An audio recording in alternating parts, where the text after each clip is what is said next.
Mas Yohan, Kompas mencatat temuan yang cukup menarik soal profil pemilih yang berpendidikan tinggi, status ekonomi tinggi, serta Gen Z itu kecenderungannya lebih memilih ke Andika dan Hendy, sementara yang berpendidikan rendah, status ekonomi rendah, dan Gen X ya, itu lebih cenderung memilih Lutfi Yassin. Apa artinya temuan ini, Mas Yohan, kalau kemudian kita tarik ke yang lebih besar lagi ketika kita melihat profil demografi Jawa Tengah secara keseluruhan? Iya, sebenarnya memang itu hasil analisis cross tabulasi ya tentang profil pemilih dihadapkan pada pilihan cagup antara Pak Andika Hendy dan Pak Lutfi Tachiasin. Jadi memang kesimpulan temuan kami memang seperti itu. Kalau kita lihat ke belakang lagi, memang ini ada irisan dengan pemilih Pak Jokowi ya, ketika kita lihat latar belakang pilihan capres sebelumnya gitu ya, 2019. Jadi memang ada kesebangunan antara postur pemilih Pak Lutfi dengan pemilih Pak Jokowi. Tentu ini wajar ketika asosiasi yang dibangun selama ini yang ditangkap publik, kemudian memang Pak Lutfi ini dekat dengan Pak Jokowi. Beberapa momentum politik, pertemuan Pak Lutfi dan Pak Jokowi semakin mengkonfirmasi itu, bahkan dari sisi tim sukses berharap Pak Jokowi itu jadi jurkam gitu ya untuk kampanye Pak Lutfi. Sementara Pak Andika ini memang kelompok-kelompok pemilih yang memang agak pertemuan ya antara pemilih PDIP ya dan pemilih yang selama ini memang tidak begitu dekat dengan postur potret dari pemilih Pak Jokowi. Jadi ini memang kelihatan di Jawa Tengah ini mereka yang sebelumnya itu pemilih yang oposan gitu ya terhadap pemerintahan memang lebih banyak menjatuhkan pilihan pada Pak Andika dan Pak Hendy. Oke, begitu Tasya. Baik. Saya ke Mas Saidiman. Mas Saidiman, kalau dari hasil temuan SMRC, apa kira-kira yang jadi pertimbangan pemilih? Karena kita kemudian tahu bahwa Jawa Tengah ini kan seperti memotret duel Jokowi versus Mega ya. Bagaimana kemudian Lutfi itu seperti yang tadi Mas Yohan katakan lebih diasosiasikan seperti orangnya Jokowi karena mantan Kapolda. Kemudian Jawa Tengah kandang banteng dan PDIP masih menang kemarin pada pemilu 2024 di Jawa Tengah juga suaranya masih paling tinggi. Apa yang jadi pertimbangan pemilih menurut Anda, Mas Saidiman? Saya kira isu mengenai perang antara Jokowi dengan Mega ini memang valid ya, kita lihat. Tetapi saya melihat di sini yang menarik adalah bahwa para pendukung PDI Perjuangan di Jawa Tengah itu cukup solid ke Andika. Pada saat yang sama, walaupun kecenderungannya partai-partai di luar itu, kekuatan politik di luar itu ke Ahmad Lutfi, tetapi Pak Andika itu cenderung bisa mengimbangi Ahmad Lutfi di partai-partai yang lain. Bahkan di beberapa pendukung partai yang secara resmi mendukung Pak Lutfi itu berhasil dicuri oleh Pak Andika. Di satu sisi dia mengamankan basisnya, tetapi dia melakukan penetrasi ke basis-basis pendukung lain, termasuk basis-basis pendukung Pak Prabowo kemarin dan juga Pak Anies gitu ya. Walaupun tidak dominan di sana tetapi lumayan kuat ya mengambil suara dari sana. Sementara pendukung Ganjar itu sangat solid ke Pak Andika. Nah itu yang terjadi, itu yang menyebabkan kenapa kemudian ini pertarungan seimbang gitu ya. Bahkan kalau kita lihat angka absolutnya sedikit di atas begitu ya, walaupun tidak signifikan secara statistik. Kemudian yang kedua tadi disebutkan oleh Mas Yohan soal profil demografi, misalnya beliau kuat di usia tertentu, kemudian yang relatif berpendidikan gitu ya.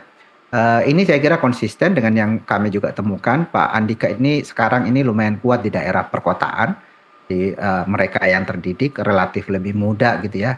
Dan menurut saya ini tidak terlalu mengejutkan karena itu tadi startnya Pak Andika ini kan belakangan dibanding dengan Pak Lutfi.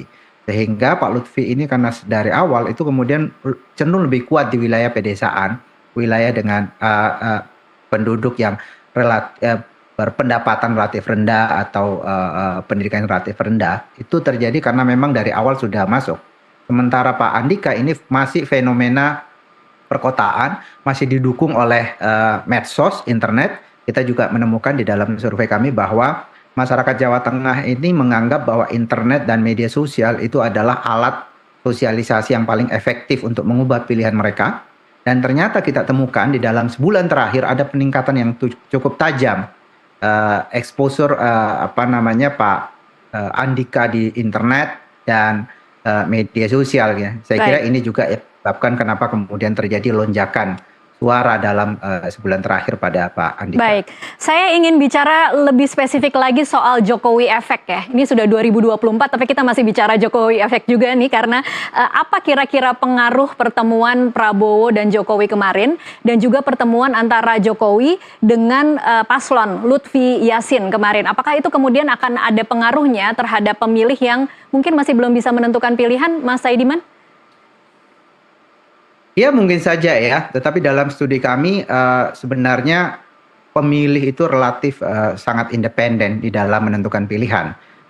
Kami juga menemukan ya, walaupun tadi di Kompas, Litbang Kompas itu menemukan undecided voters itu sekitar 40 sekian persen. Sebenarnya di dalam survei kami juga menemukan bahwa yang disebut sebagai swing voters itu juga cukup besar, ada 42% di survei SMRC yang menemukan bahwa publik Jawa Tengah sekarang memilih, tetapi masih kemungkinan besar mengubah pilihan itu 42%. Ditambah dengan 4,4 undecided voters, jadi angkanya sekitar 46% yang masih mungkin digarap. Tetapi kita lihat di sini bahwa sebenarnya warga yang masih mungkin berubah pilihan itu lebih didorong karena mereka belum cukup paham ya calonnya siapa. Bahkan kita menemukan bahwa para pemilih Pak Lutfi itu memilih Pak Lutfi sejak awal itu karena belum tahu calon yang lain. Sementara tokoh seperti Andika kan baru datang gitu ya. Sekarang. Saya kira juga di survei Kompas juga saya baca mereka yang menyatakan belum punya pilihan itu salah satu alasannya kan ya belum tahu calon, kemudian menunggu debat dan seterusnya. Jadi menurut saya mungkin ada aspek endorsement itu bisa berpengaruh, tetapi untuk publik Jawa Tengah menurut saya itu akan terbatas. Lebih pada figur si calonnya sendiri, sejauh mana mereka bisa meyakinkan pemilih bahwa dia benar-benar tokoh yang layak untuk dipilih, layak untuk dipercaya untuk membangun Jawa Tengah. Baik, Mas Yohan, Kompas mencatat ada 43,9% responden yang mempertimbangkan kandidat yang didukung Jokowi. Apa yang mungkin bisa Anda ceritakan dari angka yang cukup besar ini, Mas Yohan? Jadi sebenarnya ini pertanyaan yang sama ketika kita di survei Pilpres ya. Pak Jokowi ketika Pilpres itu angkanya justru lebih tinggi ya, pengaruhnya di atas 50%. Nah kalau kita bandingkan dengan angka yang 43,9%, ini memang ada penurunan pengaruh ya. Orang mungkin masih ada yang mempertimbangkan, tapi juga banyak yang kemudian tidak mempertimbangkan. Oke, ya, Mas Yohan, mohon maaf saya potong. Jadi kalau pada saat Pilpres adalah siapa calon yang didukung Jokowi, artinya Prabowo, kemudian sekarang siapa yang calon yang didukung Jokowi untuk Pilgub begitu ya, Mas Yohan? Iya. Dan itu terjadi penurunan. Apakah karena faktor Prabowo dan Lutfinya yang kemudian memang membuat orang berpikir? Bukan, kami karena memang pengaruh Pak Jokowi yang sudah tidak lagi menjadi presiden ya. Jadi spotlight itu kan berubah ya dari semula Pak Jokowi kemudian bergeser ke presiden yang baru. Jadi turunnya karena sudah tidak presiden lagi ya, Mas Yohan? Ya ini kalau kita bandingkan antara status ketika survei Pilpres dia jadi presiden, ketika survei Pilgub ini dia sudah tidak jadi presiden, ini menjadi satu pola yang bisa aja kita kesimpulannya ke arah sana. Tapi kalau kita lihat kelompok pemilih Pak Lutfi dengan kelompok pemilih Pak Andika, memang pamor Pak Jokowi itu justru lebih tinggi di kelompok pemilih Pak Lutfi ya, sekitar 50,7% pemilih Pak Lutfi itu masih mempertimbangkan Pak Jokowi, sementara di pemilih Pak Andika itu hanya kecil, hanya kurang dari 40% yang melihat sosok Pak Jokowi itu punya pengaruh ketika mereka menentukan pilihan. Jadi memang kelihatan ketika terjadi penurunan pamor Pak Jokowi, ini juga menjadi terjadi penurunan juga bagi di mata pemilih bahwa Pak Jokowi tidak lagi menjadi variabel gitu ya. Memang saya sepakat Pak Mas Saidiman tadi, secara umum pemilih kita ini kan otonom ya, pemilih yang sebenarnya cukup independen menentukan pilihannya. Tentu tidak menafikan distrak di lapangan ya soal ancaman intimidasi politik uang ataupun pemberian bansos, potensi-potensi itu tentu bisa mempengaruhi pilihan atau mengubah pilihan orang. Tapi pada dasarnya pemilih itu sebenarnya punya otoritas untuk menentukan pilihannya. tinggal bagaimana kemudian mereka ini tentu mempertimbangkan dalam proses itu banyak faktor. Nah, dalam konteks ini faktor terkait Jokowi effect itu masih ada tapi tidak sekuat sebelumnya gitu. Oke, baik. Saya ingin bicara soal mesin parpol, Mas Yohan. Bukan mesin parpol mungkin ya, tetapi kecenderungan pemilih yang kemudian kalau kita bandingkan dengan pilihan mereka di 2024. Jadi kalau menurut Litbang Kompas, pemilih PDIP, Nasdem, Demokrat memilih Andika, kemudian pemilih PKB dan Gerindra memilih Lutfi, sementara Golkar imbang di antara keduanya ya. Benar seperti itu ya Mas Yohan, mungkin bisa dielaborasi seperti apa sebenarnya mengapa kemudian ada Nasdem dan Demokrat di Andika? Nah, jadi memang benar tadi ya yang disampaikan, tidak ada split voting gitu ya, ada pilihan orang yang terbelah antara memilih partai dengan memilih sosok di dalam pilkada.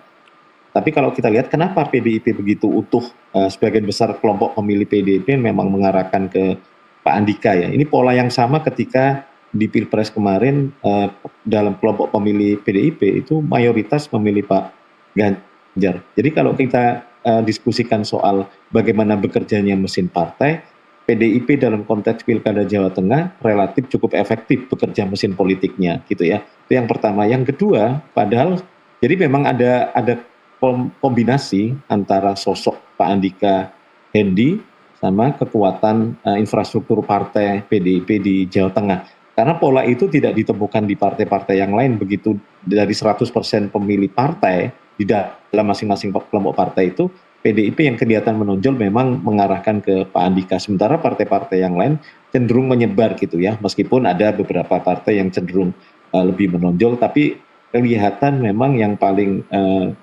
solid itu memang PDIP. Hal yang sama bisa kita lihat di survei-survei yang lain, itu pola yang sama juga kelihatan gitu ya. Tadi sempat disampaikan di grafik ya, PDIP itu juga punya kekuatan solid di survei yang lain. Hal yang sama juga ditemukan seperti halnya survei Kompas, pemilih PDIP sebagian mengarahkan ke Pak Andika. Jadi ini pertemuan antara kekuatan sosok dalam konteks pilkada gubernur ini, terutama di Pak Andika, kekuatan sosok juga kemudian disupport oleh kekuatan partai gitu ya, yang berkelindan. Jadi ini menjadi salah satu kekuatan Pak Andika. Iya, baik. Sama seperti tadi yang Mas Saidiman juga katakan bahwa PDIP cukup solid kemudian untuk menyatukan pemilihnya untuk memilih Andika.